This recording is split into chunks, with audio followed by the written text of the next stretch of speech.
دوستوں، موت کے بارے میں ہمارے پیارے نبی حضرت محمد مصطفیٰ صلی اللہ علیہ وآلہ وسلم نے یہ دعا کی کہ اے میرے پروردگار، اچانک موت سے میں تیری پناہ مانگتا ہوں، کیونکہ جب اچانک موت آتی ہے تو انسان کو توبہ اور استغفار کا موقع بھی نہیں ملتا۔ اسی لیے اچانک موت سے پناہ مانگی گئی ہے۔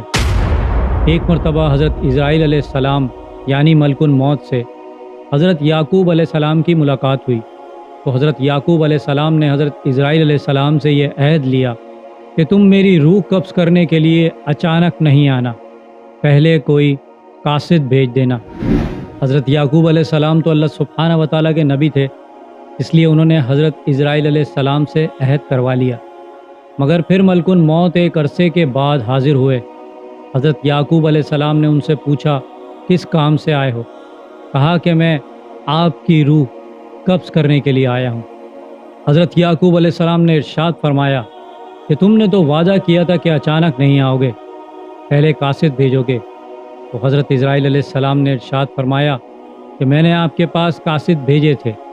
حضرت یعقوب علیہ السلام نے فرمایا کہ میرے پاس تو ایک بھی قاصد نہیں آیا۔ حضرت اسرائیل علیہ السلام یعنی ملک الموت نے اس وقت حضرت یعقوب علیہ السلام سے ارشاد فرمایا کہ آپ کے سامنے کتنے لوگوں کی موت واقع ہوئی، یہ میرا قاصد نہیں تھا تو اور کیا تھا؟ آپ کی داڑھی میں سفید بال اتر آیا، یہ میرا قاصد نہیں تو اور کیا ہے؟ دوستو، جب بالوں میں سفیدی آنے لگے، جب انسان کی بینائی کم پڑنے لگے، جب حافظہ اور یادداشت کھونے لگے، جسم کے پٹھے کمزور ہونے لگیں، تو سمجھ لیجئے گا کہ حضرت اسرائیل یعنی ملک الموت کا قاصد آ گیا ہے، اور حضرت اسرائیل علیہ السلام کسی بھی وقت حاضر ہو سکتے ہیں۔ اسی طرح حضرت عمر رضی اللہ تعالیٰ عنہ اپنے دربار میں بیٹھے تھے تو ایک شخص آیا اور کہنے لگا، عمر، اپنی موت کو نہ بھولنا۔ حضرت عمر رضی اللہ تعالیٰ عنہ اس شخص کی بات سن کر کانپنے لگے۔ آپ نے اس شخص سے ارشاد فرمایا کہ تم روز آ کر مجھے یہ پیغام یاد دلا دیا کرو۔ پھر اس کام کے لیے آپ نے کچھ خراج مقرر کر دیا۔ ایک دن وہ شخص آیا تو اس کا حساب کیا اور کہا کہ آج کے بعد نہیں آنا۔ اس شخص نے کہا، اے عمر، کوئی گستاخی ہو گئی؟ فرمایا نہیں۔ کوئی اور شخص آنے لگا ہے؟ فرمایا نہیں۔ تو اب موت کی خبر سننے کی ضرورت ہی نہیں رہی؟ فرمایا نہیں۔ تو پھر مجھے چھٹی کیوں دی جا رہی ہے؟ اس وقت حضرت عمر رضی اللہ تعالیٰ عنہ کی آنکھوں سے آنسو جاری ہو گئے اور اس شخص کو مخاطب کر کے فرمایا، یہ دیکھ، میری داڑھی میں ایک سفید بال آ گیا ہے، اب تیرے آنے کی مجھے کوئی ضرورت نہیں، یہ بال ہی مجھے چین سے نہیں بیٹھنے دے گا، اور اب ہر پل موت کا پیغام مجھے دیتا رہے گا۔ دوستو، ساتویں آسمان پر موجود ایک درخت ہے جسے سدرۃ المنتہا کہتے ہیں، اور روایت میں آیا ہے کہ جب انسان کی موت کا وقت قریب آ جاتا ہے تو سدرۃ المنتہا کے درخت سے ایک پتا گرتا ہے، جس پتے پر اس شخص کا نام لکھا ہوتا ہے کہ جس کا وقت اس دنیا میں پورا ہو چکا ہو۔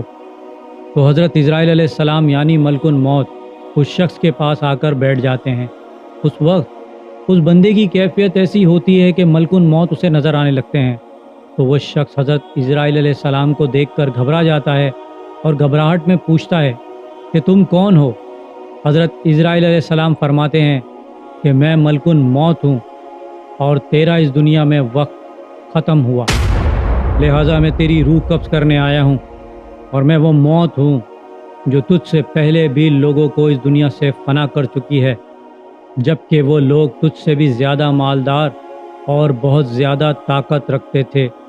یہ سن کر وہ شخص گھبرا کر اپنے ارد گرد دیکھنا شروع کر دیتا ہے، مگر ملک الموت حضرت اسرائیل علیہ السلام اللہ سبحانہ و تعالیٰ کے حکم سے اس کی روح قبض کر لیتے ہیں، اور اس طرح وہ مرنے والا شخص جو اس دنیا کو ہی اپنا سب کچھ سمجھ رہا تھا، وہ اس دنیا کو چھوڑ کر اپنی حقیقی دنیا میں چلا جاتا ہے۔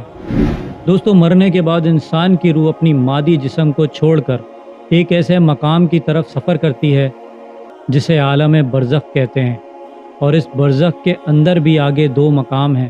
ایک کا نام علین، جس میں نیک روحوں کو رکھا جاتا ہے، اور دوسری جگہ کا نام سجین ہے، جس میں گناہگار اور کافر روحوں کو رکھا جاتا ہے اور تمام ارواح قیامت تک یہیں پر رہیں گی اور پھر روز محشر کے دن اپنے حساب و کتاب کے بعد اپنے اصل مقام پر یعنی جنت یا دوزخ میں چلی جائیں گی۔ دوستوں امید کرتا ہوں میری ویڈیو سے آپ کی معلومات میں اضافہ ہوا ہوگا اور کچھ نیا جاننے کو ملا ہوگا۔ اگر میری ویڈیو آپ کو اچھی لگی ہے تو میری ویڈیو کو لائک کریں، میرے چینل کو سبسکرائب کر لیجئے اور بیل آئیکن پہ بھی کلک کر دیں۔ اب میں ملوں گا آپ کو ایک ایسی ہی انفارمیٹیو ویڈیو کے ساتھ، تب تک کے لیے اللہ حافظ۔